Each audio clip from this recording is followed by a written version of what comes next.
right. Well, welcome everybody. Happy Sunday evening, pre-Labor Day. And good to have everybody here on September the 5th, 2021, our 159th edition of Speaking of Zane. Good to have you all in here.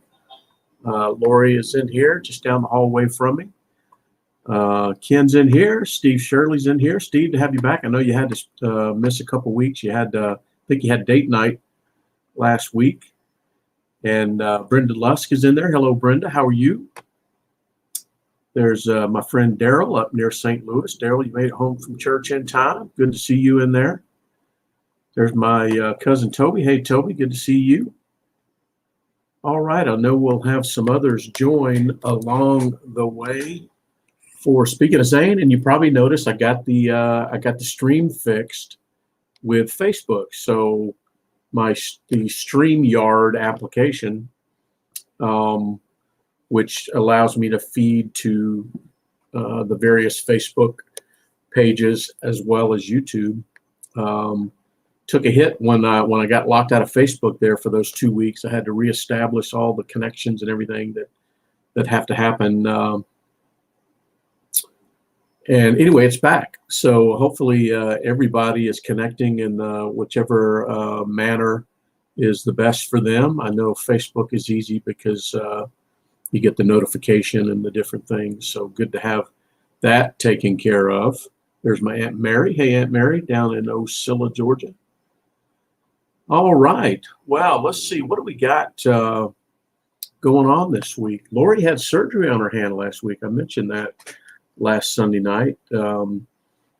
Lori, put in the chat what your condition is. She has some sort of arthritic issue in both her hands, actually. And it's taken all these years to sort of culminate to the point where they needed to do a surgical procedure to correct it. And a few months ago, they did one hand. And then this past week, they did the other hand. And I believe it involves taking some of the bone out. But anyway, Lori will tell us what that is in the chat. But anyway, she had that done on Tuesday and sat up there at the hospital with her and waited for them to get that all squared away. And then we came home and quite an extensive recovery period because they do a nerve block. They give a general anesthesia for the surgery, but they also do a nerve block, and it basically puts the arm, to sleep. And that arm stays asleep for days. When she comes home, she can't feel the arm. She has to have it in a sling. So it's very awkward, of course. But anyway, I think she's getting the feeling back in her fingers and whatnot. And hopefully this hand will be as successful as the last one. But she's been recovering from that. Let's see, Jonathan Peters in there, one of Zane's battle buddies. Hey, good to have you in there, buddy. Yeah, we had an issue with the feed, the stream that I use. Usually I got locked out of Facebook for a couple of weeks for some reason. And it took that long to get it all sorted out and prove to them I was who I said I was. And in the interim, the connection from this application I use, lost its connection to Facebook. So we weren't streaming to Facebook for a few weeks until I got that sorted out. We were just going to YouTube. Now we're going to both my Facebook page, the Speaking of Zane Facebook group, as well as YouTube. So people have choices there, but glad you stopped by there. Good to have you in there, Jonathan. All right, let's see. My Aunt Paula is in there. We missed you last week, Aunt Paula. Good to have you in there down near Tampa. Lori and I were just talking about a trip we're going to make down there. More about that in a minute. Let's see. Lori says she has thumb arthritis. Okay. They remove a bone above the wrist, anchor thumb bone to the next finger. Okay, that sounds too complicated for me. But anyway, it must work. There's my buddy JT, co-worker of mine up in Nashville. Hey, buddy, good to have you in there. Thanks for stopping by and saying hello. Always good to chat with you. I can't wait to see you face to face sometime when we can start traveling again. Doc lives up. Doc, he goes by Doc. He's a medical doctor. Actually, works at our company. He's a healthcare advisor for us.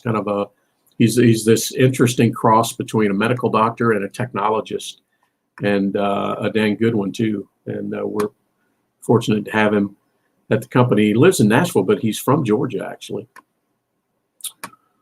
All right, let's see. Make sure I haven't missed anybody here. Oh, Jim Miller's in there. Hey, Jimbo. Good to have you up in Omaha area. I don't know which little town you're in up there, Jim.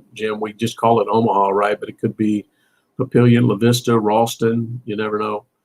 But Jim's up there in the Omaha area. Man, good crowd tonight. Thank you all for joining. Always good to have you guys in here to listen to this old man talk about his son and other things. But we do this to keep their names alive. They say a person dies twice, once when they take their last breath, and then again if their name's no longer spoken. And we're bound and determined to make sure that doesn't happen.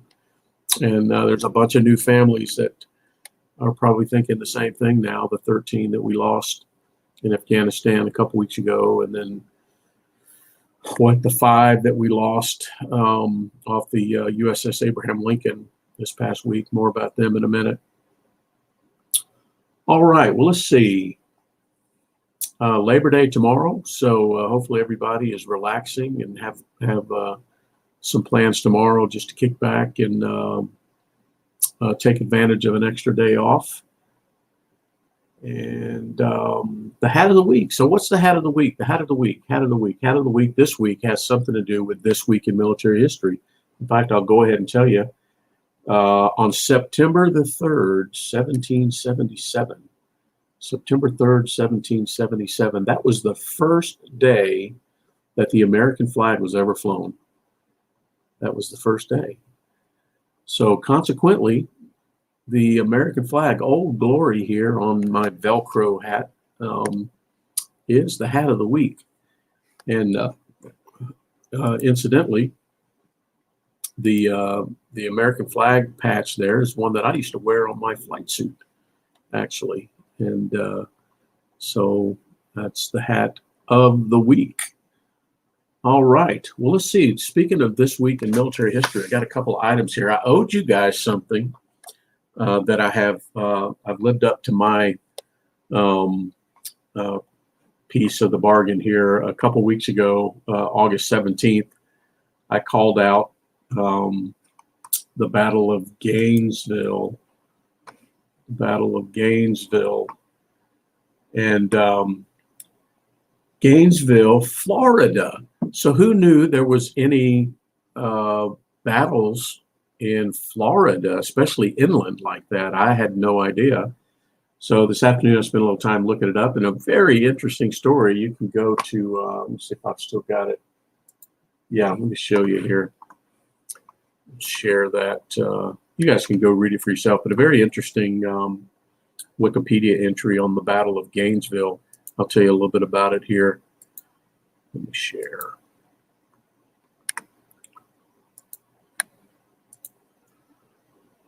You can go look there, Battle of Gainesville. So that's happened on August 17th. Like I said, August 17th of 1864.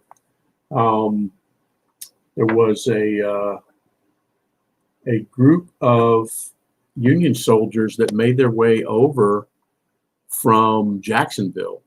Now, the Union by then, this is late into 1864, the Union had made its way down to St. Augustine and Jacksonville, of course. But there hadn't been much going on inland. Well, they, I forget exactly what they were after, but the Gainesville has it was a crossroad for railroad lines there in Gainesville.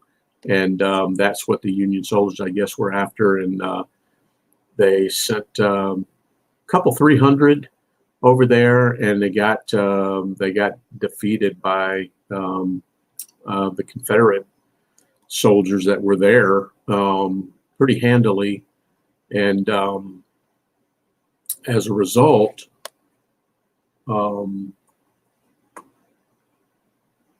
Gainesville, stayed in the hands of the Confederates all the way to the end of the war. During the battle there were like 200 Union soldiers taken prisoner, maybe 28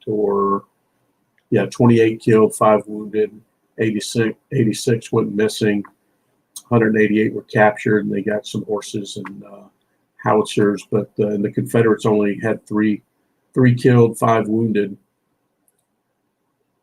But anyway, it was interesting. The commanding officer on the Confederate side was a guy by the name of J.J. Dickinson.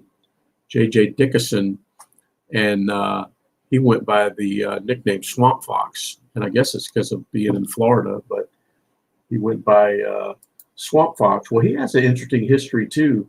You can go find out about him.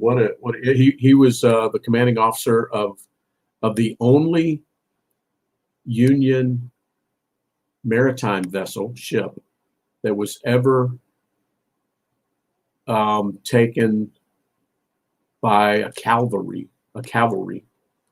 Very interesting. It was the USS Columbine. But just an interesting fella, the Swamp Fox there. He was well in his 50s, and he had 2 sons that were part of his unit. One of them happened to be killed in a skirmish. But just an interesting history. There's the Battle of Gainesville there. You can drill down. But anyway, a lot of cool history there. The Battle of Gainesville. Never knew there was such a thing, but there's a marker. Next time Lori and I are down through there, we'll have to find this marker right here. Battle of Gainesville. We came back through Gainesville, didn't we, Lori, on a trip from Tampa back home, and had I known this at the time, we'd have gone and done a little research on the Battle of Gainesville. Instead, we went to the Tom Petty birthplace. No, we went to Tom Petty's house where he grew up, and then there's a park down the street named after Tom Petty. But next time we go through, we'll look for the Battle of Gainesville. All right. Let's stop sharing that. So I told you guys I would report back to you on the Battle of Gainesville. Now you can do your own research there. Let's see. Also, mentioned the American flag. And then on September the 2nd, another significant day in military history, September the 2nd, 1945, Japan formally accepted the terms of unconditional surrender. You may recall they had really surrendered several days ahead of that, but MacArthur had moved around the dates and stuff, but September 2nd, they formally surrendered, accepted the terms of unconditional surrender there, September 2nd, 1945. All right, well, let's move on to the Veteran Cemetery Challenge. And we had a couple of visits this week. Daryl, correct me if I'm wrong on this, but I think you made 2 visits this week to Jefferson Barracks National Cemetery, and I know you're sort of in the neighborhood today. I forget if you went out there for a particular reason the other day, but I think we count 2 visits for Daryl this week, and then Jim, who's on here, Jimbo, up in Omaha. Jim went by Omaha National Cemetery. It's right on one of the well-traveled routes of his.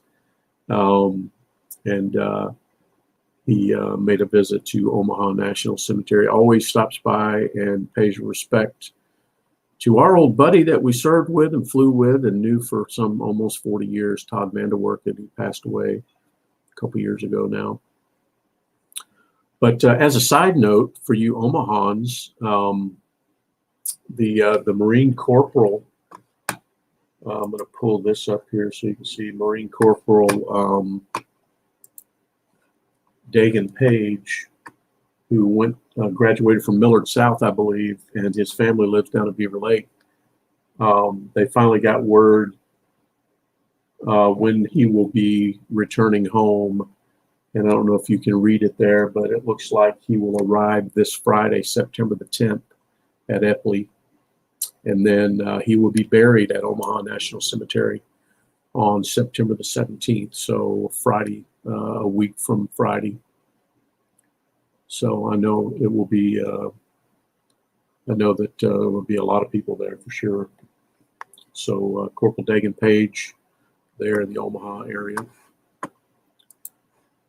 All right, let's see. So that means with Daryl's visits, Jim's visit, I think I got all the visits for this week. If I didn't, throw something in there in the chat. But if that's the three, then we're at 476 visits. So we're approaching the 500 visit mark.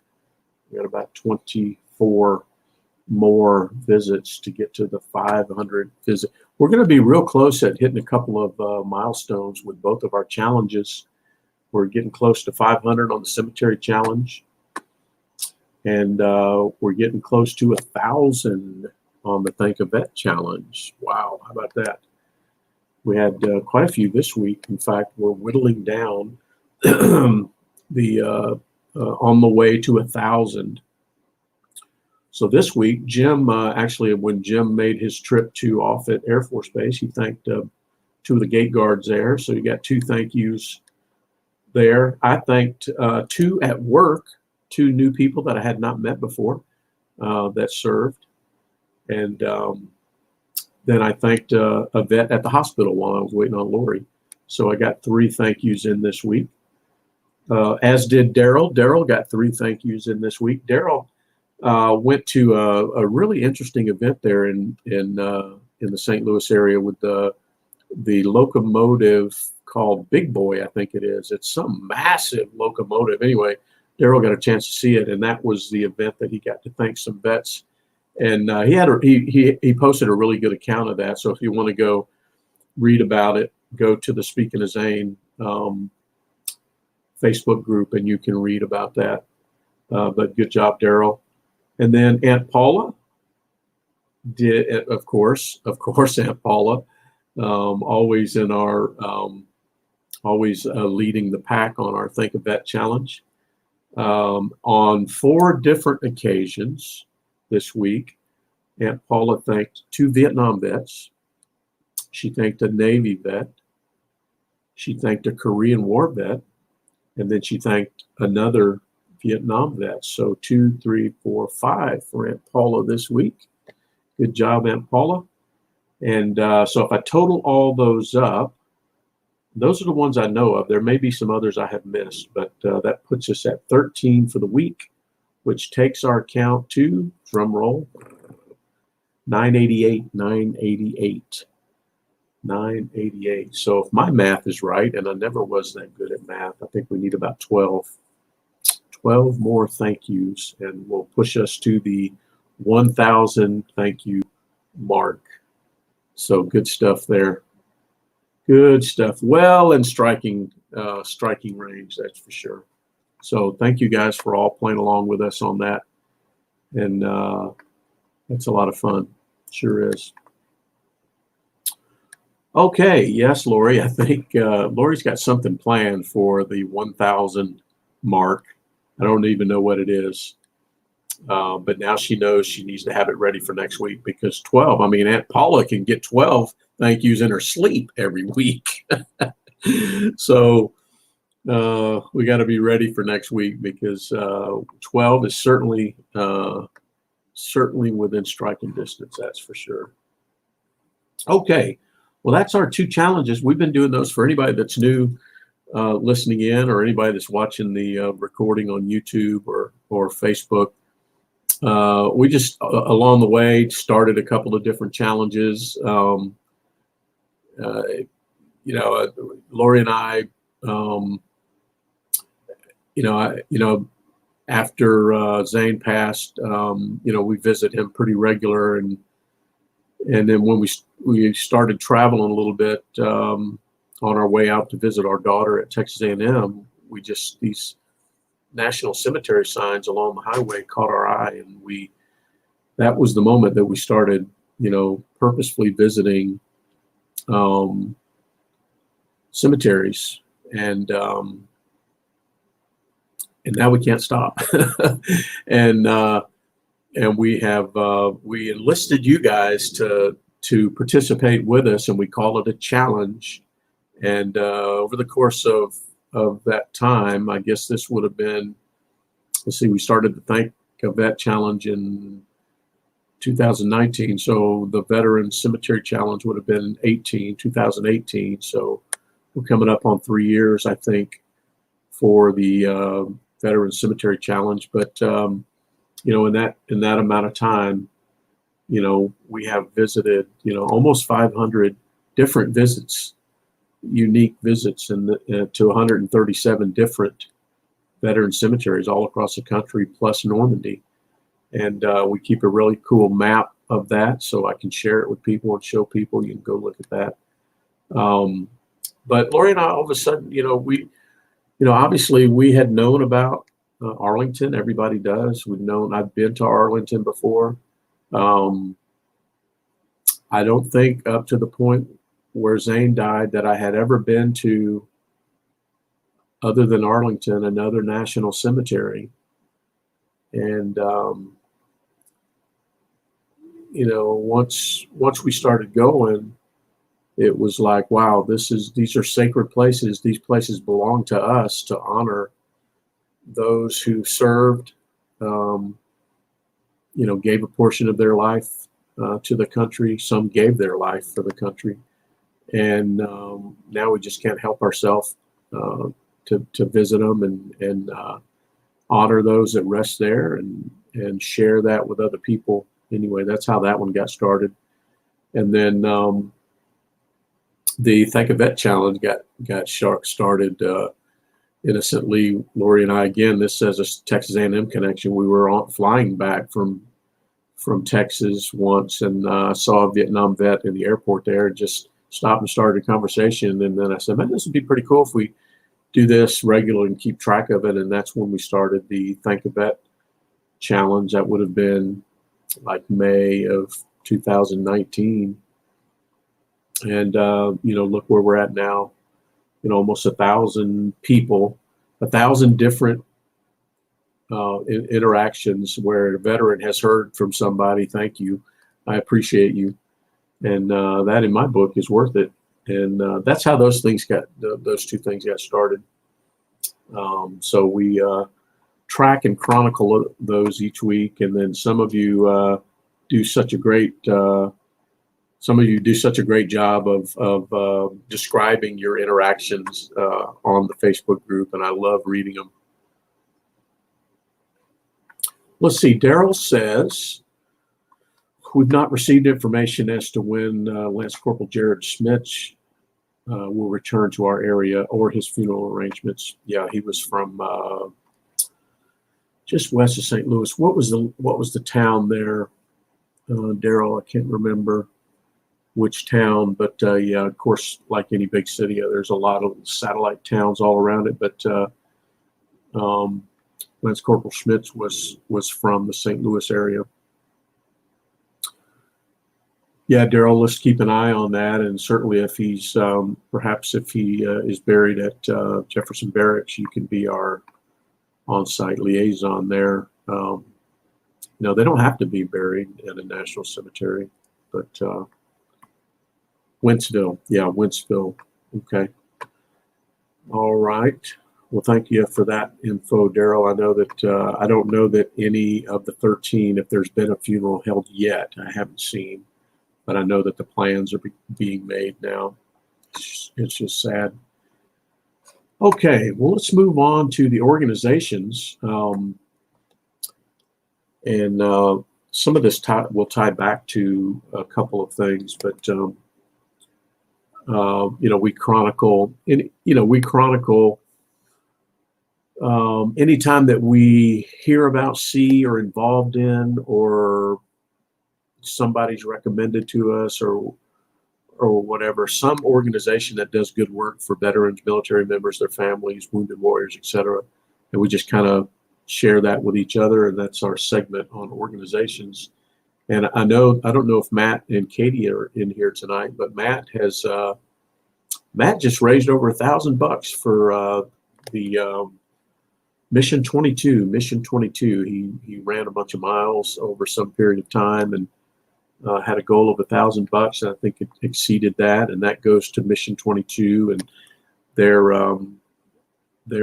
mission is to help curb that 22 veteran today that commit suicide. So Matt, hats off to you, my friend. Great job there. You done good, my friend.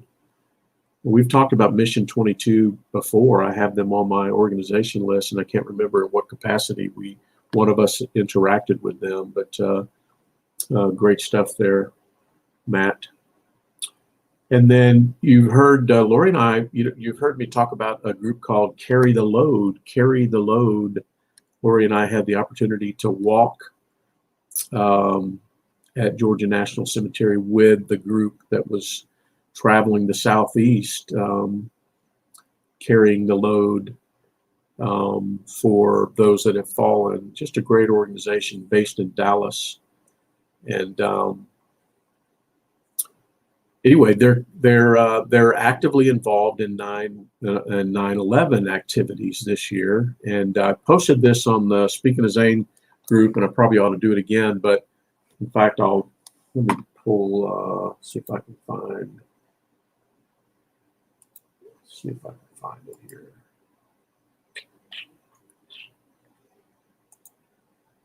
And the Speaking of Zane.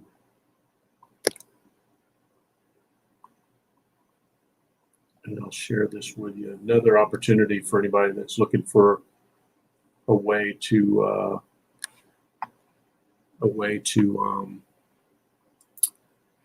honor those from that we lost on 9/11. So in conjunction with the Veterans Administration and the National Cemetery Administration, Carry the Load has put together what they're calling, let's see, what is it called? National Day of Service. National Day of Service. So this National Day of Service, you can follow this link. It's on Speaking of Zane group. This National Day of Service is on Friday, not Saturday the 11th, Friday the 10th. And the gist of it is that you can go register and be part of these folks from Carry the Load who are going to participate in some beautification project or whatever at the National Cemetery. And there's a whole list of all the cemeteries that are participating if you follow these links. And they are going to be doing it at Georgia National Cemetery. So I registered at 10 a.m. Now you can see them cleaning headstones. That's one of the main things that they're going to do at cemeteries is clean headstones. But at our cemetery, they don't need it. They're all relatively new. They don't need cleaning. So I'm not quite sure what kind of activity we're going to be involved in, but we'll be out there on Friday, September 10th at Georgia National. They're also doing it at Marietta National. So we'll report back to you guys next week on what it was we were involved in out there. The place is beautiful and well maintained. I don't know what we'll be doing out there. They didn't have anything on the website or any details on the website. But anyway, if you want to do something like that at a national cemetery in conjunction with this National Day of Service, go here and look at the map, and you'll see which cemeteries are participating. Okay, so that's that. And then I traded emails this afternoon. Speaking of organizations, I traded emails this afternoon with our friend Kelly, who is the founder of My Warriors Place down near Tampa. We've had Kelly on here as a guest. And I mentioned that we were thinking about doing another work day out there in October. So she agreed. And now we're just trying to settle on a date. And I've got a bunch of people at work that want to come out that live in the Tampa area and beyond. And So I'm trying to figure out the best time of day for everybody and what works best for Kelly. And then Kelly said Lori and I should be able to stay right there at the retreat. So we'll get us a cabin there. Not a cabin. What does she call them? Anyway. So we'll probably plan on spending the better part of a week, I would guess. So take advantage of the trip and spend the better part of a week there, I guess. So stay tuned for that. Let's see what else we got. That's it for organizations. Let me look at the chat and see if I've missed anything. Oh yeah, Lori mentioned, so there's another organization. Lori mentioned there's an event here in town called Field of Flags in conjunction with 9/11. And they started actually yesterday. I mean, we didn't know about it yesterday, but they placed these flags out. And between now and, through 9/11, they've got different activities. It's out at Kennesaw Mountain National Battlefield Park. And then the next Saturday, the 18th, they've got a work day out there to pick up all the flags. So I imagine we might go out there Saturday to see what that's all about. Field of Flags. I've never heard of it before, but that sounds cool. All right, let's see. That's it for the organizations. Now, the sad part always is acknowledging those that we lost in service to our country, either in training or in combat. And last week we had the unpleasant task of calling out the names of the 13 that died in Afghanistan. And this week we have another group of 5, actually, 5 that were on a Navy Seahawk H-60 helicopter. It's the Navy version of the Black Hawk. And it went, they're off the Abraham Lincoln, I believe, and they went down in the Pacific. And they've actually haven't recovered any of the crew members. In fact, they've called the search off and they've declared them all dead. And all 5 of them. And it's just sad. But there's another St. Louis connection, Daryl, I'm afraid. So we'll read the names here. Lieutenant Bradley Foster, 29, the pilot from Oakhurst, California. Lieutenant Paul Fridley, 28, a pilot from Annandale, Virginia. Navy Air Crewman, 2nd Class James Buriak, 31, from Salem, Virginia. Hospital Corpsman 2nd Class Sarah Burns, 31, from Severna Park, Maryland. And then Hospital Corpsman 3rd Class Bailey Tucker, 21, from St. Louis, Missouri. Just sad such circumstances. I mean, can you imagine their families? Their bodies haven't been found. I know we won't give up, but it's a sad situation for sure. But remember, serving in the military, it's hazardous. Training for combat is hazardous. It is, because you want the realism and the preparation to be real. And unfortunately, machinery breaks and accidents happen, and just a shame to lose, 4 young men and 1 young woman in a single incident. Just terrible. So God bless them. All right, let's see. I was off. Yes, Lori, we can see your posts. You lost me for a minute. Has everybody else still got me? Let's see. Hopefully I'm still here. But I was off. I was locked out of Facebook for a couple of weeks. You guys remember that drama, and then finally got back in.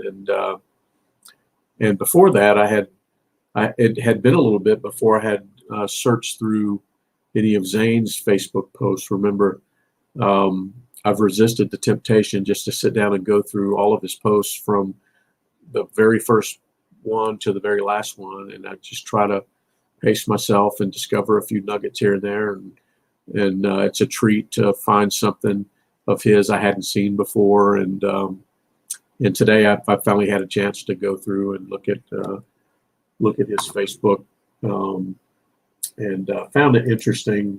One, I may have talked about this before, and I can't remember if I did. This was, let me set the context here.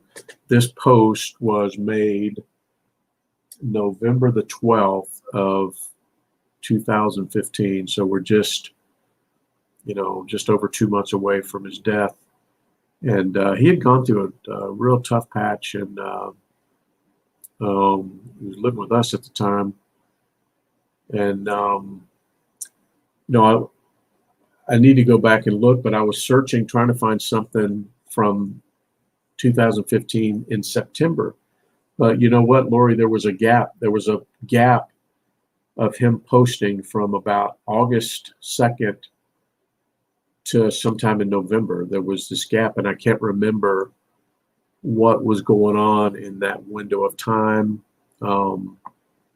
Lori probably does, but from August to into November, there was this gap of activity on Facebook, and I know it probably had to do with maybe some treatment he was in at the time. I just don't remember. And anyway, I started looking through here, and I finally found some activity in November, and I found this on his page that he had shared. Now he had been out of the Army already for 5 years. But he made this posted this meme. When you ask me what I'm thinking about, it's here. And a little, kind of telling, honestly, he had really started to sort of look back on looking back and sort of even longing, to be back part of that. And so it was no surprise to see, this post from November the 15th or November 12th, 2015, and kind of sums it up there. But all right. Well, I think that is it, folks. I sure have enjoyed tonight getting back, being able to stream to Facebook, and now I've got it going to both Facebook pages and to YouTube, and it gets captured in both places, so people can go that might have missed can go watch the recording and all of that. But thank you guys. You guys are loyal friends of ours and Zane's, and I can't thank you enough for being there with us, being there for us, and alongside us as we try to make sense of this, and maybe along the way help some other people. Certainly honor some folks, and I'm just grateful. I really am grateful, and we'll keep doing this as long as I can muster it, and I surely appreciate it. And so we got short week coming up, but we have the September 11th activities on Friday, and then again on Saturday, and so we should have a lot to talk about. Coming back next Sunday night. So, by the way, if anybody has a 9/11 story, from the actual the event, or you have some 9/11 recognition story that you want to talk about, let's do that next week, and maybe have everybody go around the horn and tell where they were on 9/11, and maybe we could share that. And if anybody would like to join in with me on video, that's very easy to do. You just let me know, and I would love that. I know you guys are tired of seeing my mug, and I would love to bring anybody else in. But anyway, have a great week. Make it count. It's a short week, but If you see a veteran out there, tell them thank you. What harm can that do, right? It can only help. And check on your friends. You don't know what people are going through, and just showing that somebody giving a damn could be all it takes to get somebody back on course. So don't underestimate the power of that. All right, friends, thank y'all so much. Have a great week. We'll see you back here next Sunday night, 8:30 on Facebook or YouTube for Speaking of Zane. Appreciate you guys. Thank you.